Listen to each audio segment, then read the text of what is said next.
everyone, welcome to Botany Insider, and in this lecture we would be discussing about the types of species. So before starting the types, let us discuss that what are species. So species in simple terms means a group of organisms that live together and most importantly living together plus having to breed with each other. That is a biological species. It is a group of organisms that can reproduce with one another in nature and produce fertile offsprings. That is, in addition to reproducing together, the produced offspring should be able to produce the next generation. That is, the organism that has been produced by mating of the members of this population should be able to reproduce again, should be able to produce the next generation in future. So, a group of living organisms that consist of similar individuals that are capable of exchanging genes or interbreeding. So, we have understood that there are two main criteria to be called a group of members, a species. That is, first, they should be able to reproduce, and second, along with reproducing, they should be able to produce fertile offsprings. And what do we mean by fertile? Fertile means the offspring which have the capacity to produce the next generation in future.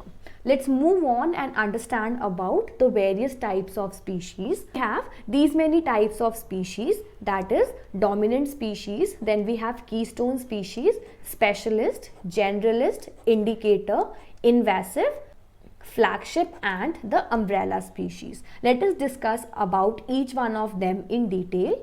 The first one is the dominant species. As the word suggests, dominant. Any species that is dominant in an environment, and this dominance depends upon the abundance. That is, it depends upon the number in which this species is present. So, the species that have high abundance relative to other species in the community, that is, consider this is a big community in a particular area. So we have species A of 100 members, species B is of 50 members, and species C, let's consider, is of 20 members. So in this particular community, the species A, that is in highest amount, that is in most number, would be the dominant species of this particular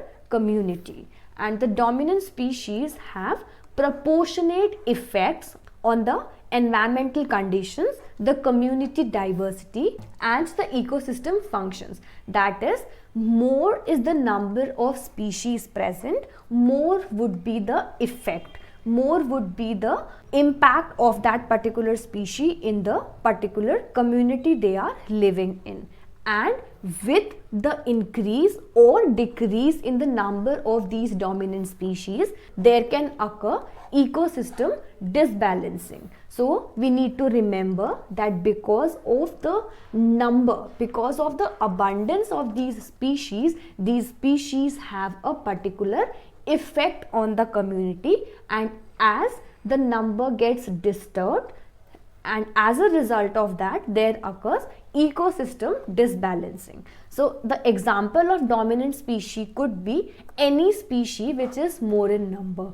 Let's move on to the next species, that is the generalist species. We can make out from the name that generalist species are the one that are very common, that have very flexible lifestyle. That is, those species that can adjust to any condition, any food given to them would be eaten by them, or any habitat in which they live, they can survive easily. So by the name itself, we can make out that generalist species are very general for their choice of food, habitat, any other condition important for their survival. So they have a generalist lifestyle, they have high survival rate because they do not require any specialized area for survival or any specialized food for eating. They can survive eating any food or in any area, so hence they have a high survival rate. And because of high survival and generalist lifestyle, they have very low extinction rate. Why? Because these species can eat any food, so these species would never have any shortage of food in any area, hence they could be survive easily in any environment, and hence there are less chances that these species, these generalist species, would ever extinct from the earth. And the most common example is the raccoon. Let's move forward to the third species, that is the specialist species. As the name suggests, those species that have very special conditions of survival, they require very special food or a particular food for their survival. So these species that require specific conditions for survival, that is, they require only particular food to eat or any specific area of environment to survive in. Because of this speciality, because of the specific conditions requirement, they have high chance of extinction, as if these species would not get the specific conditions, the required specific conditions, they would not be able to survive, and hence there is high chances of extinction of this species. And because of specific condition requirement, there occurs more suffering, because it is not possible that in every environment these species can have their specialized requirement fulfilled. This causes more suffering to these particular specialist species, and the most common example of specialist species is the panda. So this organism requires only eucalyptus leaves to eat, and this particular organism require only bamboo tree to live upon. So the species of panda are very specialized and they require only specific food and specific conditions to survive in. So let's move forward to the next species, that is the indicator species.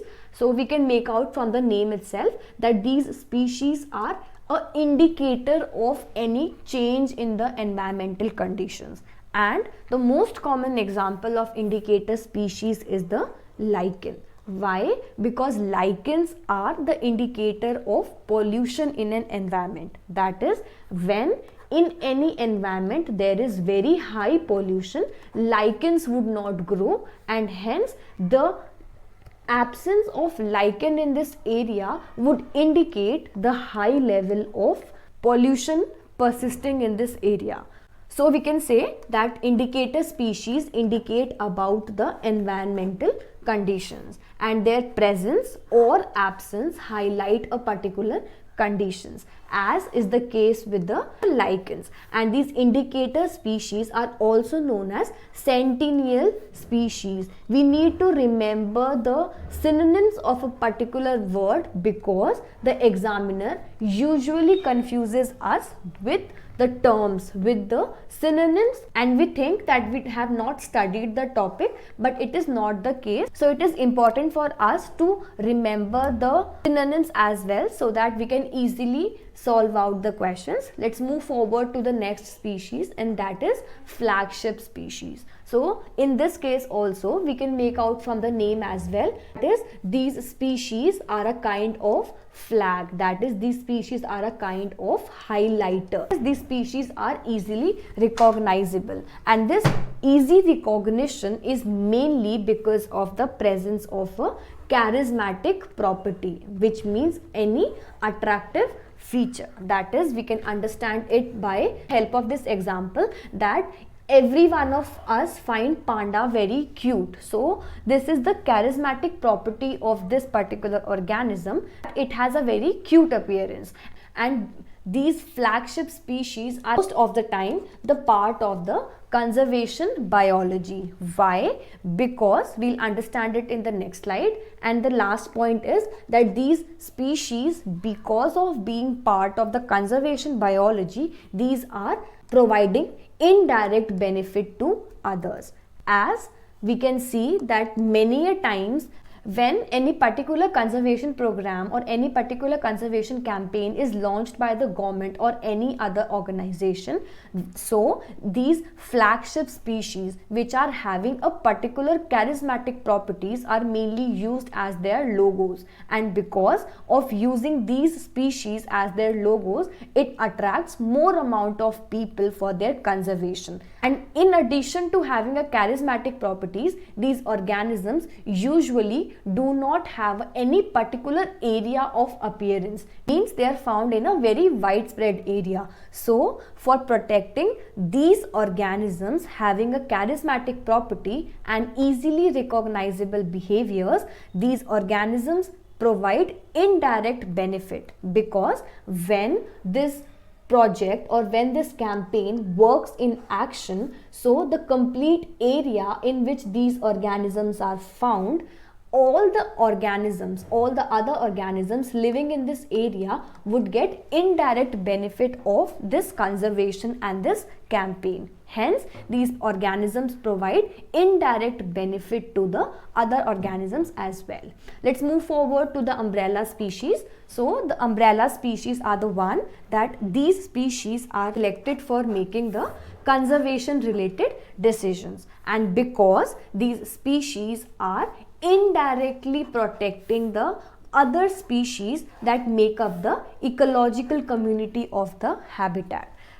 The only difference between the umbrella species and the flagship species is that the flagship species are the ones that have a charismatic properties and they are used as a logo, and umbrella species are the ones that are used for the conservation related decisions. So both of them are more or less similar. The only difference lies is the charismatic property of the flagship species, which is not found in the umbrella species. They are both doing up the same work. Most of the examples of the species are common, but there is a slight difference between the two. We need to remember that difference. So let's move on to the next species, and that is the keystone species. So the difference between the dominant and the keystone species is that the dominant species have a proportionate effect to their number. That is, the more number of organisms present, the more would be the benefit. This was the condition of the dominant species. But when we talk about the keystone species, so the species having the effect that is disproportionate to the abundance. That is, the result or the role that these species play in a particular ecosystem, in a particular community, is not dependent upon the number, is not dependent upon how many of these members are present, but it is disproportionate to its abundance. But these keystone species play a very important role, and also they are not dependent on the number in which they are present. So this was about the keystone species. We need to remember this term, that the effect of the keystone species is disproportionate, that is, it is not dependent on the abundance of the species in the area. Let's move forward to the next type. So the invasive species are the one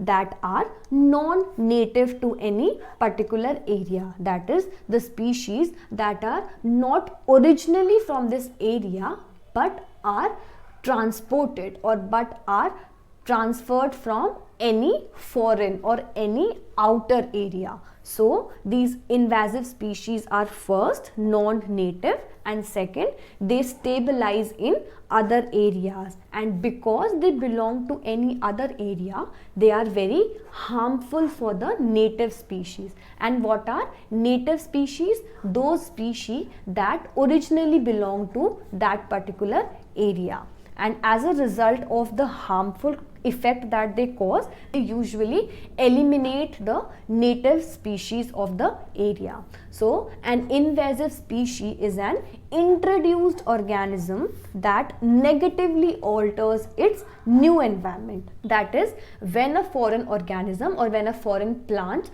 is introduced into a non-native area, this introduced plant cause a negative effect to this new environment. So these are the most common example of invasive species. The first one is Lantana camara. So it is one of the world's 10 worst invasive species and it is of high concern for India. It competes with the native plants for space and for the resources, and it also alters the nutrient cycle in the soil because it uses the nutrients of the soil for its growth and hence cause the native species to not grow and hence finally get eliminated from this area. So this is how the Lantana camara looks like. Let's move forward to the next example, and that is water hyacinth. So it is an aquatic plant that is native to the Amazon basins, and it is a highly problematic invasive species that is outside its native range. So this is how the flower of this invasive species looks like. And this invasive species grows at a very fast rate and finally covers the complete lake or complete area in which it grows and leads to the blockage of oxygen penetration into the water, hence finally cause death of the aquatic plants in that area. So let us look at the properties of invasive species. It is very important because previously 1 or 2 questions have been asked from this area. So let's look at the properties now. The first one is high dispersion. That is, these invasive species have a very high dispersion rate. That means these species can easily disperse in an area and cause havoc in the next environment. Second is high spreading, that is their growth rate, that is their spreading rate is very high. We can say that they have high spreading and also very high growth rate. And also these species are generalist species, that is they do not require any particular or very specific conditions for survival. They can grow in any area and hence because of flexible lifestyle they can easily survive and cause harm to the non-native area. The next property is that they have very high offspring number. That is, when these species reproduce, the resultant offsprings are very large in number, and because of which there is high growth rate of these organisms. And also the mode of reproduction used by these species is the asexual mode. That is, they do not require any other partner for reproducing and producing the next generation. They can reproduce asexually by themselves and produce the next further generation. The last property is that they have very high phenotypic plasticity. And what is phenotypic plasticity? It is the ability of one genotype to produce more than one phenotype when exposed to different environment. Let's understand it in simple words. So phenotypic plasticity means that consider this is an organism.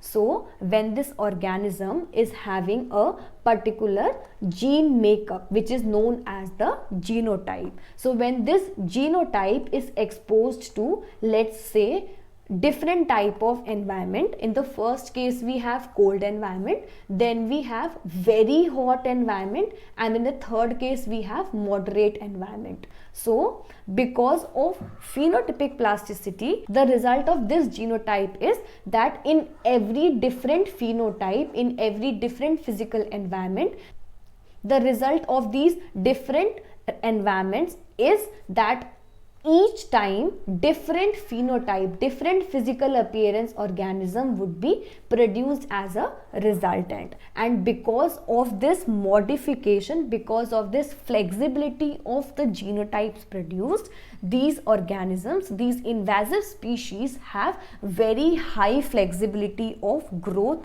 and survival in whatever environment they grow or in whatever environment they are faced upon. So this is the meaning of phenotypic plasticity, and invasive species have very high phenotypic plasticity. So I hope the properties are clear to you.